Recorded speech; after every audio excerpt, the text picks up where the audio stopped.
मतलबी रिश्ते। सुधा के पिता एक मामूली से फोटोग्राफर थे, जबकि उसके होने वाले ससुर एक बड़े बिजनेसमैन थे। सुधा को उसकी सास ने एक शादी में देखा था और तभी उसे पसंद कर लिया था।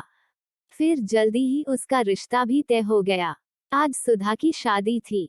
लाल जोड़े में उसका हुस्न और निखर आया था। सभी सहेलियां उसे घेर कर बैठी थीं और हंसी मजाक कर रही थीं। सुधा की खास सहेली रिया ने कहा, सुधा, तुझे पति नहीं लखपति मिल रहा है। टीना ने भी अपने दिल पर हाथ रख कर कहा, काश हमें भी कोई ऐसा ही मोटा मुर्गा मिल जाए तो जिंदगी ऐसे कटे। सुधा ने धीरे से कहा, रुपए पैसे का लालच मुझे नहीं है। मैं तो सिर्फ यह चाहती हूँ कि मेरा होने वाला पति तन मन से मेरा हो, सिर्फ मेरा। रिया ने कहा, जब वह तुमसे शादी कर रहा है तो तुम्हारा ही हुआ ना।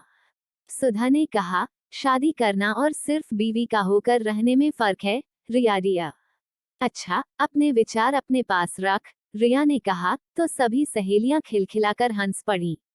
शादी के बाद जब सुधा अपने ससुराल पहुंची तो वहां की शानो शौकत देखकर वह भी सोचने पर मजबूर हो गई कि आखिर उसकी सास ने उसे ही क्यों चुना। यह ठीक था कि वह शक्ल सूरत से अच्छी थी, पर उस जैसी तो और भी बहुत होंगी। शादी के बाद कुछ दिन तो हंसी खुशी से बीत गए। उसका पति मनोज अपने माँ बाप का इकलौता बेटा था, इसलिए उसे लाड़ प्यार से पाला था। मनोज अपना ज्यादा समय घर से बाहर ही गुजारता था। सुधा इस बारे में कभी पूछती तो मनोज कह देता कि काम के सिलसिले में उसे बाहर रहना पड़ता है। एक दिन सुधा की तबीयत कुछ खराब थी। उसने मनोज से कहा कि वो उसे डॉक्टर को दिखा लाए, तो मनोज ने कहा कि वह अकेली चली जाए क्योंकि उसे कुछ जरूरी काम है। सुधा डॉक्टर को दिखाने चली गई। रास्ते में अचानक सुधा ने एक सिनेमा हॉल के पास मनोज को एक लड़की के साथ घूमते देखा। वह वहां का नजारा देखकर सब कुछ समझ गई। सुधा की हालत अजीब हो गई। किसी तरह वह घर वापस आई। शाम को जब मनोज आया तो सुधा ने पूछा, आज आप कहाँ थे? मैं काम के सिलसिले में बाहर गया था, मनोज ने साफ झूठ बोला।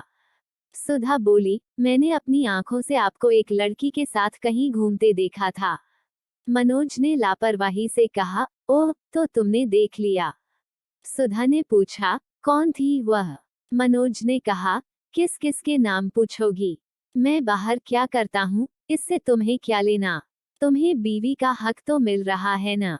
सुधा ने कहा, तुम्हारे इस रूप के बारे में मैं सोच भी नहीं सकती थी। मनोज ने बेशर्मी से कहा, जैसे तुम दूध की धूली हो। शादी से पहले क्या क्या गुल खिलाए होंगे, कौन जानता है? सुधा ने कहा, अगर मैं यह कहूँ कि मैं दूध की धूली हूँ तो? मनोज ने पूछा, इसका क्या सबूत है तुम्हारे पास? सुधा ने मनोज के सवाल का जवाब नहीं दिया। उसने तय किया कि वह अपने सास ससुर को मनोज की हरकतों के बारे में सब कुछ बताएगी। आखिर उन्हें भी तो मालूम होना चाहिए कि उनका बेटा घर के बाहर क्या क्या गुल खिलाता है। रात को सुधा दूध लेकर सास ससुर के कमरे की तरफ गई। कहीं सुधा को मनोज की हरकतों का पता न चल जाए। ससुर की आवाज सुनकर सुधा के कदम दरवाजे पर ही ठहर गए। सास ने कठोर आवाज में कहा, पता चल जाएगा तो कौन सी कयामत आ जाएगी? आखिर हम एक गरीब घर की लड़की इसीलिए तो लाए हैं। उसे अपनी जबान बंद रखनी होगी। उसका काम सिर्फ इस घर का वारिस पैदा करना है। सास ससुर की बातें सुनकर सुधा हैरान रह गई। उसने सपने में भी नहीं सोचा था कि इतने ऊंचे घराने के लोगों के ख्याल इतने नीचे होंगे। उसकी सेवा, त्याग और प्यार का उनकी नजरों में कोई मोल नहीं था। ऊपर से तो वह शांत थी, लेकिन उसके दिलो दिमाग में एक तूफान मचा था। सुधा ने मन ही मन सोचा, मैं भी दिखाकर रहूंगी कि मैं क्या कर सकती हूँ। धीरे धीरे समय गुजारने लगा। इस बीच सुधा कई बार अपने मायके भी गई, लेकिन उसने अपने माँ बाप से कुछ नहीं कहा। सुधा माँ बनने वाली है, यह मालूम होते ही पूरे घर में खुशी छा गई। गोद भराई की रस्म के लिए लोगों को बुलाया गया। सुधा कीमती जोड़े और जेवरों से लदी बैठी थी। गोद भराई की रस्म के बाद सास ने सुधा की बलाएं ली, उसे गले लगाया और खुश होते हुए कहा, बहुत जल्द तू इस घर को वारिस देने वाली है। मेरे बेटे का चिराग इस घर को रोशन करेगा। मैं दादी बनूंगी। सुधा ने कुटिलता से मुस्कुराते हुए सोचा। आप दादी जरूर बनेंगी और इस घर को वारिस भी जरूर मिलेगा, लेकिन वह आपके बेटे का चिराग नहीं होगा। इस राज भरी बात को तो सिर्फ मैं ही जानती हूँ कि इस बच्चे का बाप आपका बेटा नहीं, कोई और है।